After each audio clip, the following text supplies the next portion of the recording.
বাতাও শিখে নাই এমন আল্লাহর বান্দা স্কুলে পড়ে, কলেজে পড়ে, চাকরি করে, ব্যবসা করে, সত্য কথার সাক্ষী দাও এমন জেনারেল লাইনের মানুষ 5 বেলার নামাজি আসেনি?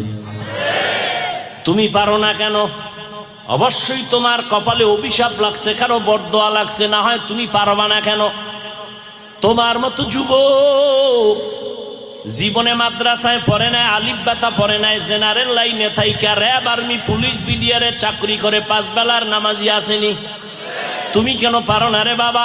তোমার মতো জেনারেল লাইনের বান্দা তাকায় দেখো, ব্যবসা করে, চাকরি করে, ওসি, ডিসি, এসপি, ব্যারিস্টার, তাকায় দেখো ডাক্তার, প্রফেসর, ইঞ্জিনিয়ার, 5 বেলার নামাজ পড়ে। তুমি কেন পারবা না? তোমার কপাল বুঝি খারাপ? তোমার মতো বান্দা রাস্তায় গাড়ি চালায়, নামাজ ছাড়ে না, তুমি কেন পারবা না? ও আল্লাহর বান্দারা, আল্লাহর ভয় অন্তরে এখনো সময় আছে, জমা করে নাও, মনেরে বুঝাও। আমার মতো, তোমার মতো যুবক যদি জেনারেল লাইনে থাকিয়া নামাজ পড়ে, ব্যবসা করে হালাল ভাবে, যদি চাকরি করে, নামাজ পড়ে, তুমি আমি কেন পারবো না? আল্লাহ বুঝি তোমার আমার উপরে বেজার? কার যেন বরদোয়া কপালে লেগে গেল। এখনো সময় আছে, তওবা করে নাও। জীবনে আর নামাজ ছাড়বা না।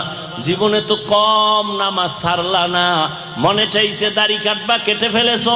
মনে চাইছে তুমি নামাজ পড়বা না, পড়ো নাই। মনে চাইছে পার্কে যাবা, চলে গেছো। মনে চাইছে তুমি গান বাজনার আড্ডা দিবা, করে ফেলেছো। আর কত?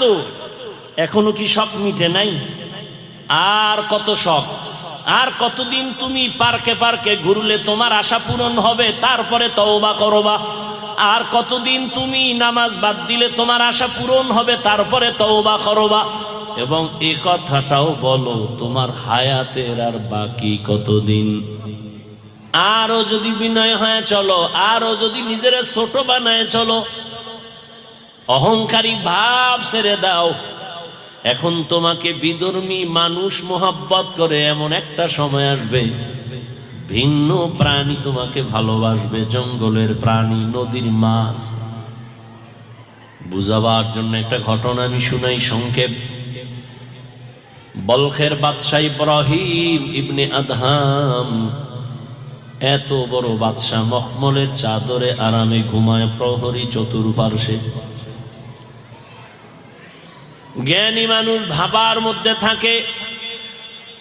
ইব্রাহিম ইবনে আদহাম চিন্তা করে হঠাৎ একদিন মাথায় আসলো, আমার অর্ডারে বলখের মানুষ দাঁড়ায় আর উঠে, কিন্তু আমি দেখি প্রতিদিন সকালবেলা পূর্বাকাশে সূর্য উদিত হইয়া পশ্চিম দিকে অস্ত যায়। এটা তো আমি ইব্রাহিমের ইশারায় চলে না।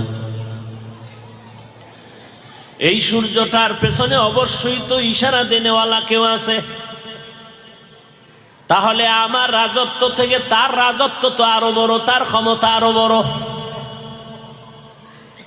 কারণ বিজ্ঞানীরা বলে পৃথিবী যত বড়, এর থেকে 13 লক্ষ গুণ বড় সূর্য।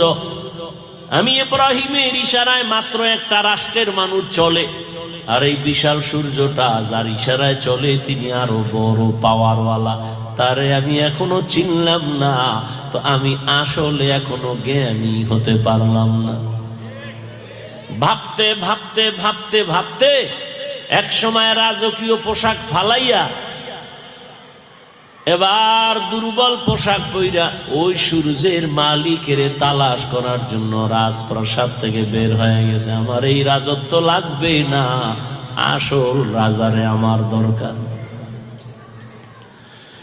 আসল রাজা আমার মালিকের খোঁজে ইব্রাহিম বের হয়ে গেল। জঙ্গলে জঙ্গলে দৌড়ায়, সাগরের পারে পারে দৌড়ায়, আর আল্লাহরে তালাশ করে। या इलाही मुझसे मुझको दूर करता के देखो, मुझ में तुझको एक नजर। या इलाही तू मेरा माबूद है, या इलाही तू मेरा माशूक है। যে ইব্রাহিম ইবনে আদহামের ডানে বামে সামনে পেছনে প্রহরী, বডিগার্ড, সিকিউরিটি গার্ডের অভাব নাই। সেই ইব্রাহিম এখন সমুদ্রের পারে জঙ্গলে সেরাফারা জামা কাপড় পরে ঘুরে আর আমার মালিকের তালাশ করে। পাগল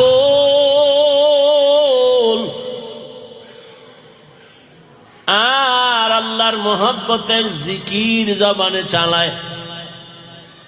বহুদিন পরে ওই দেশের কিছু সরকারি ধনী ধনী মানুষ, মাথাওয়ালা বুদ্ধিজীবীরা ঘুরতে গেছে সাগরের পরে, গিয়ে দেখে তাদের বাদশাহ ইব্রাহিম সমুদ্রের পারে বৈশা সুই নিয়ে কি জানি সিলাই করে আর জবানে জিকির করে।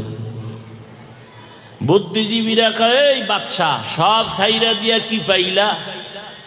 এখন যা পাইছি এটা তোমাদের বুঝানো যাবে না, তবে একটু নজির দেখানে আমি কি পেয়েছি দেখ। এতদিন আমার বাদশাহী চলতো বলখ এলাকায়, এই রাষ্ট্রের বাইরে আমার বাহাদুরি চলতো না, কিন্তু আল্লাহ এখন আমার এমন বাহাদুরি আর বাদশাহী দান করেছেন, সমুদ্রের ভেতরের প্রাণীরাও আমার কথায় চলে। আরো আস্তে করে বলে, খাকো বাদ আবো আতিশ বন্দন বামানো তু মুর্দা বাহক জিন্দা। দেখবা, দেখাও তো একটা লোহার সুই, এটা সমুদ্রে ফালায় দিছে, তুফানে বাড়ি মেয়েরা মাঝখানে নিয়ে গেছে, ফালায় টালায় দিয়ে দেখ আমার রাজত্ব দেখো। ইব্রাহিম ডাক দিয়ে কয়, সমুদ্রের মাছ আমার সুইটা আমার হাতে ফিরে দাও। এই কথা বলিয়া যখন আওয়াজ দিছে, হাজার হাজার হাজার সমুদ্রের মাছ স্বর্ণের চিকন সুই মুখে নিয়া ইব্রাহিমের সামনে হাজির। সব বুদ্ধিজীবীরা দাঁড়ায় দেখে জিবি টিভি হ্যাং হয়ে গেছে। সব কি বুদ্ধিজীবী? জিবি কত, 4 না 2 না 1 জিবি? কি জিবি জানি না, তবে মাঝে মাঝে হ্যাং হয়ে যায়, আর হ্যাং হয়ে গেলেই আলেমরে গালি দেয়। এই বুদ্ধিজীবীটির যখন জিবি হ্যাং হয় তখন আলেমদের সাথে বেয়াদবি করে। পৃথিবীর শ্রেষ্ঠ বুদ্ধিজীবী তারা, পৃথিবীর শ্রেষ্ঠ বুদ্ধির কিতাব কোরআন আছে যার সিনায় তারা।